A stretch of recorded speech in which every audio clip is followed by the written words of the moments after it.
I'm Emily, a 60-year-old housewife.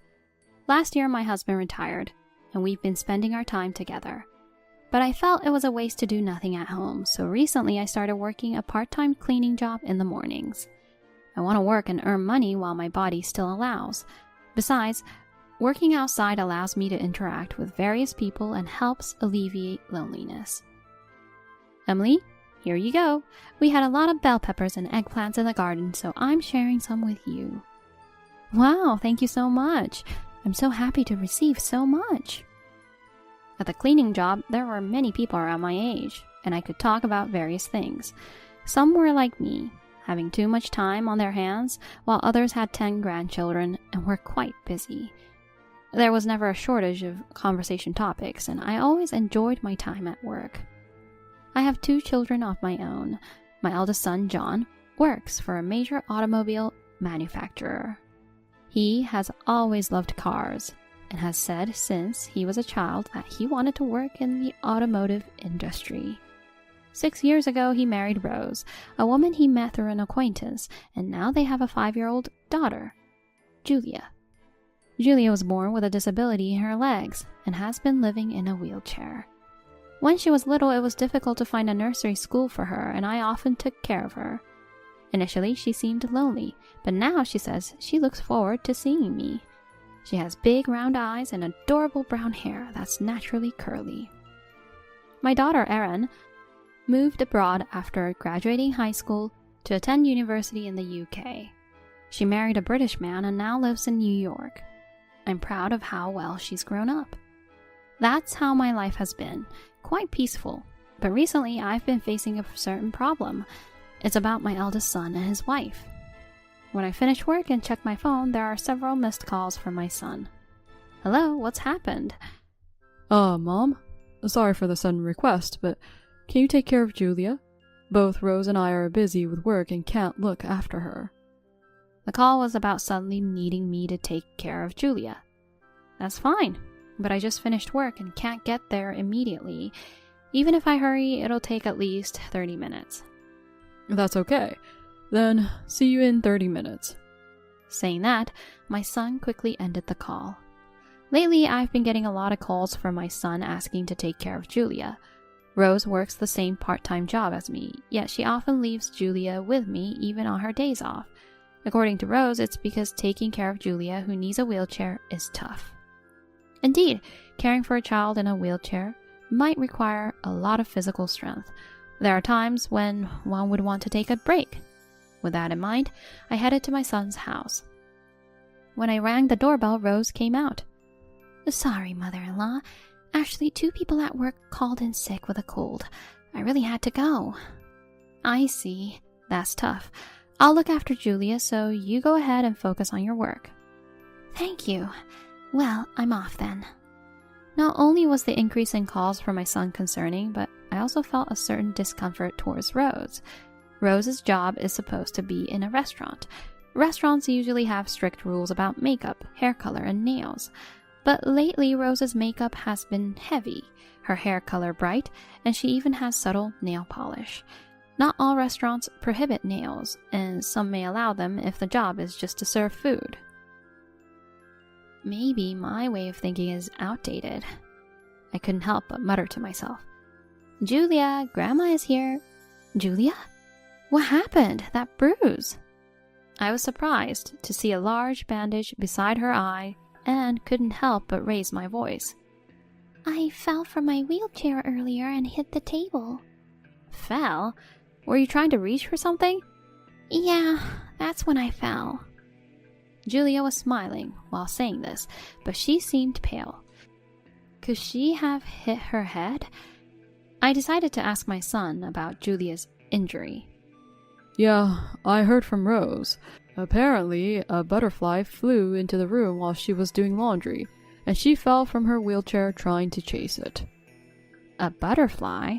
But I thought Julia didn't like insects. Did she really chase after a butterfly?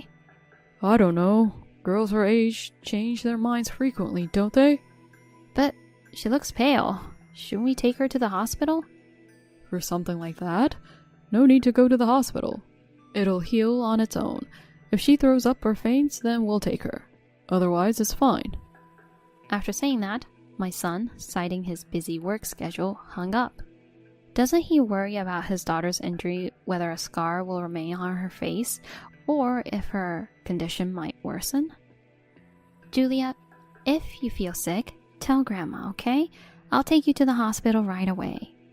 Thank you, Grandma. When I went to the kitchen, I found that nothing had been prepared for Julia's meal. Looking in the fridge, there wasn't much food. Julia, let's go to the supermarket nearby with Grandma. I'll push the wheelchair for you. Thank you. I'm excited to go out. The supermarket was just a 5-minute walk from my son and daughter-in-law's house. Pushing the wheelchair wasn't a hassle for me. Julia said she wanted to eat omelet today, so we went out to buy the ingredients. As soon as we entered the supermarket, Julia's eyes sparkled, and she looked around excitedly. Wow, there are so many delicious things. I haven't been out much recently, so this is fun. What? You haven't been out? What has your mom been doing? When I asked this, Julia briefly averted her eyes. Perhaps there was something she felt she shouldn't say. Lately, both Dad and Mom have been busy with work, so we don't get to go out much. Julia's voice was soft, and she sounded a bit sad.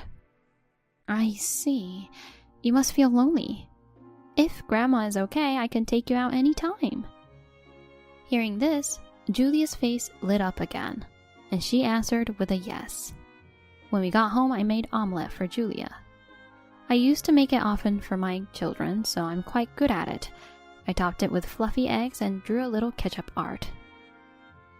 Here's your omelet. Be careful, it's hot. It looks delicious. Thank you. Julia devoured the omelet I made. She must have been very hungry. She finished it quickly. Since she was still hungry, I made a second omelet for her. I wondered where all this food was going in her small body. Anyway, I was really glad to see her eat so much. Around 8 p.m., my son came home. Julia had already bathed and was fast asleep. Sorry, Mom. You can go home now. I'll take it from here. Okay. I have work tomorrow too. I can't answer the phone during work, remember? As I was about to leave, something Julia said earlier crossed my mind, and I turned to John. It's good to work hard, but remember to also spend some time with Julia, okay? Eh? What do you mean? Today, when we went shopping at the supermarket, Julia said that she doesn't go out much with Rose. Remember to spend more time with Julia. With that, I left my son's house. At that time, I casually mentioned this, simply hoping my son would spend more time with Julia. But since that day, I found it difficult to see Julia. I had received a lot of mandarins from a coworker and thought of sharing some with my son and his wife, so I tried to contact them. Hello, John. I got a lot of mandarins from someone at work today. I thought I'd share some with you. Sorry, I'm busy with work. Maybe some other time. With that, he abruptly ended the call. Even when I contacted Rose, I got the same response about being busy with work. Until that day, they used to rely on me for everything, but since then, I stopped receiving such calls. Did I say something unnecessary? Or did I do something to make them angry? Either way, I couldn't find out the truth, as I couldn't meet them, and time just passed by. 3 months had passed since I couldn't see Julia. The season had changed from summer to autumn. This happened when I was having tea with coworkers at a family restaurant after work. Suddenly, my phone rang. It was a call from my eldest son. Surprised by his call after such a long time, I hurriedly answered. Hello, what's up? Is something wrong? My colleagues, seeing me rush to answer the phone, looked tense and watched me. Mom, sorry for the sudden request, but are you free the day after tomorrow? The day after tomorrow? I don't have anything special. It's my day off. Really? Actually, Rose and I are planning a trip abroad, but it seems Julia can't come. Could you, sorry to ask, take care of her for 3 days?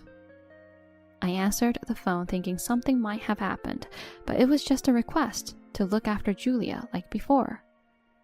Of course, that's fine. However, I have work that day, so I'll ask my sister to help. Is that okay? Auntie? was fine. I'll leave the key in the usual place. Got it then. Bye. After hanging up, I let out a sigh of relief. I had been worried, thinking something might have happened since there was no contact for a while. It turns out they just needed someone to take care of Julia for 3 days, which is no trouble at all. I was happy at the thought of seeing my granddaughter again after such a long time. 2 days later, I loaded the car with lots of groceries and headed to my son and daughter-in-law's house. Using the key hidden in its usual spot, I entered their home. "Julia, Grandma is here!" I called out as I opened the front door, but there was no response. Thinking she might be sleeping, I headed to the living room, only to let out a scream-like sound at the sight that greeted me. "Julia, what happened? What's going on?" Julia was indeed there in the living room, but she was different from the last time I saw her, looking thin and pale. Her hair was unkempt, and her clothes were dirty, as if she hadn't bathed. "Grandma, you came. Sorry I'm so dirty." Julia gave me a weak smile upon seeing me. Shocked by her condition, I hurriedly called my son. "What's going on? Why is Julia bedridden? She's pale and thin." I couldn't help raising my voice in shock, despite Julia being right beside me. "Oh, she's been a bit willful lately. I told her if she's going to be that way, she needs to take care of herself." "But to leave your daughter in such a state and go on a trip? You're her parent, aren't you? Don't you care?" I couldn't believe what I was hearing and became emotional. To think they would leave their bedridden child and go on an overseas trip so carefree. I was furious at his insensitivity. However, my son unexpectedly lashed out in a response to my words. "Sure, you have experience raising kids, but have you ever taken care of a child with a disability? Do you even know how hard it is for us?" "Even so, this is too much. How would you feel if you were treated the same way?" "Oh, so annoying. If you're going to complain that much, why don't you take her in? Grandparents can adopt their grandchildren, you know." After saying that, my son hung up. I was at the end of my patience and consulted my husband. I had always discussed matters about my son with my husband, but he believed that we, as elders, shouldn't interfere in the younger generation's parenting, so he had been silent. But he was unaware of this situation. My husband, who came with my sister's car, was shocked and in tears at the sight of his changed granddaughter. My sister researched and found out that grandparents can indeed adopt their grandchildren. With the parents' consent, custody could be transferred to us. My sister and I took Julia to the hospital. She was weak, but fortunately we found her in time to prevent anything serious. "Julia, if you're okay with it, would you like to live with us? Of course, if you want to stay with your parents, we'll respect that." When I asked Julia, she immediately said she wanted to live with us. After my son and his wife returned from their trip, my husband talked with them, and Julia officially became our adopted child. Julia grew up well with us. One day she learned about wheelchair basketball. Julia often said, "I want to move my body like everyone else." Hearing this, my husband researched and found a place where they played wheelchair basketball. When we went there to watch, the junior team was practicing. Watching them, Julia's eyes sparkled with excitement. "I want to practice with everyone. I want to play basketball." After watching the practice, Julia became fascinated with wheelchair basketball and later joined the junior team. Initially, Julia struggled to catch the ball and felt frustrated, but her skills improved rapidly. Having always watched her friends run around energetically with envy, Julia joined the junior team and discovered the joy and excitement of moving her body. For the first 2 years, she couldn't participate in matches and only watched her teammates play from the bench. However, her persistent daily practice paid off, and in her 3rd year, she finally made it into the regular team. She was overjoyed when she received her uniform for the first time, signifying her participation in a game. "Look, it's the uniform only regular members get to wear. In the next match, I'll definitely score." "Do your best. Grandpa, Auntie, and I will be there to cheer for you." For her first game, my sister, husband, and even my daughter and son-in-law from overseas came to support her. The excitement of her granddaughter's first match was palpable. On the day of the match, the opposing team was one of the strongest in the region. Her first game against such a formidable team, I couldn't help but worry. All I hoped for was that Julia would enjoy the game without getting hurt. But as the match progressed, our team was surprisingly holding its own against the strong opponents. The game was a back-and-forth battle, with each team taking and then losing the lead. In the second half, our team got a chance for a free throw, and the one to take the free throw was Julia. Her face, usually smiling, was now tense with concentration. "Julia, stay calm. You can definitely make it." I wasn't sure if she could hear me. All I could do was pray that the ball would go in. As the ball left Julia's hands, it went straight into the goal net. The moment her shot was successful, cheers erupted from our side of the stands. This ignited her confidence, and she aggressively went after the ball. Again and again, she shot towards the goal net. The tentative movements from the first half were gone, replaced by assertive play in the second. Time flew by, and the final whistle of the match blew. The result was a victory for Julia's team. They had won their first match, and against a strong team no less. This was a significant victory for the team. After the match, a large number of reporters gathered around her. Her performance in her first game was remarkable, fearlessly attacking time and again against a strong team. This event was even broadcasted on local news. At school, her friends said things like, "I saw you on the news yesterday," and "You were so cool." She was delighted by these comments, which fueled her enthusiasm for practice even more. My husband and I, as well as my sister and daughter's family who came to support, all cheered for Julia with all our might.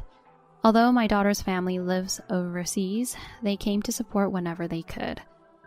Amidst the support atmosphere for Julia, I received a call after several years from a certain person. The caller was none other than my son, John. At first, I hesitated to answer, but the phone would ring, stop, and ring again. After repeated calls like this, I reluctantly answered, and then I heard my son's nonchalant voice. "It's been a while, Mom. How have you been?" "What do you want now? There's nothing left to talk about with you." "Don't be like that. We're family, right? By the way, how's Julia? I saw her on the news, and I was shocked." "She's doing very well. She's working hard at basketball." "Right? I was so surprised to see her, who used to just sit around at home, now excelling in basketball. By the way, about the interviews she's been giving, how much did she get paid?" Suddenly, my son asked about the payment for the interviews. "Ah, I see. That's what this is about." He called because he thought he could get some money from Julia, now that she's become famous. Even after all these years, my son's rotten thinking hadn't changed. "We haven't received any money for interviews, so coming to us won't get you anything." When I told this to my son, he didn't believe me and kept asking if we had received some money. His questions made me feel sick to my stomach. Just as I was about to hang up, he said something shocking. "Then return Julia to us. She's a golden egg. She'll definitely earn a lot of signing money in the future. We'll take good care of her then." For a moment, I couldn't believe what my son was saying. Could a parent really speak such words? The more I listened, the more nauseated I felt. That's impossible. We've legally become her family through proper procedures. Even if we were willing to return her, it would be up to her, and she doesn't want that. At these words, my son became furious, repeatedly demanding Julia's return. When I asked why he suddenly wanted her back, it turned out he was in debt. After their extravagant lifestyle, they had accumulated a significant amount of debt. Despite it being their fault, they were trying to make Julia pay for it. I thought it impossible to let her live with such corrupt people. With that mindset, it's even more impossible to return her to you. Please, don't contact us anymore. It's a nuisance. Saying this, I hung up the phone. Julia, who had overheard the conversation, gave me a weak smile. "They haven't changed, have they? I'll never go back to people like that. I'm sorry you had to go through this. My own son, he's such a disgrace. As I said this weekly, Julia came close to me. Don't say that. I'm here because of Grandpa and Grandma and the aunts who supported me, so I will never go back to them.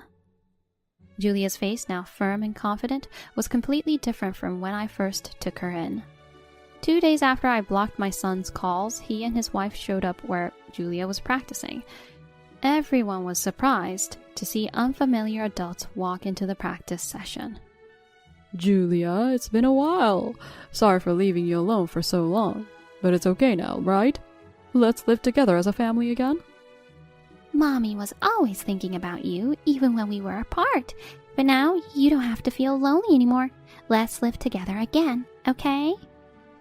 Everyone around was stunned by their remarks. Amidst the bizarre atmosphere, Julia stepped forward and said, Thanks for coming, but my parents aren't you two anymore. They're Grandma and Grandpa. I don't want to live with you, so please, go back. Hearing this, her parents were shocked. They seemed to have expected Julia to be happy and willing to return with them. But Julia boldly declared in front of everyone that she would not live with them. Her parents panicked and tried to persuade their biological daughter.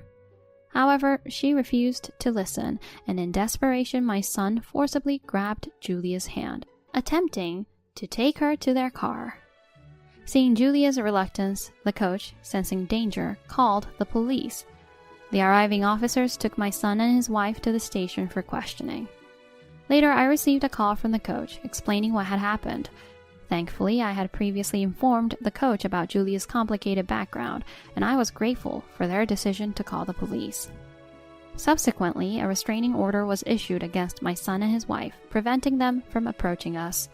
They had planned to take Julia back, seeing her as a golden goose, but their plan failed miserably. According to the police, their debt amounted to $60,000, a sum that would be difficult to repay. Even though they were my son and his wife, they faced difficulties at their workplace after being taken away by the police and found it hard to stay. My son resigned, and now they both work as temporary employees. They struggle with maintaining relationships at work and have been frequently changing jobs.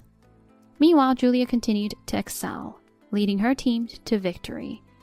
After the tournament, she started receiving offers from professional teams. Time passed, and now she's in a professional team practicing harder than ever. Welcome back. How's practice? I'm home. It was really tough.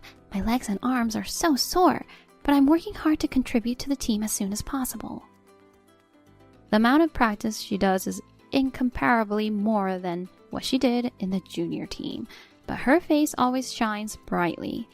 I often think about what her life would have been like if I hadn't found her that day, thin and bedridden, if I hadn't taken her in. The more I think about it, the more horrifying it seems, and I don't regret the courageous decision I made. Hearing her express similar feelings reassures me that it was the right choice. As long as I'm able, I want to continue going to her matches and cheering for her play.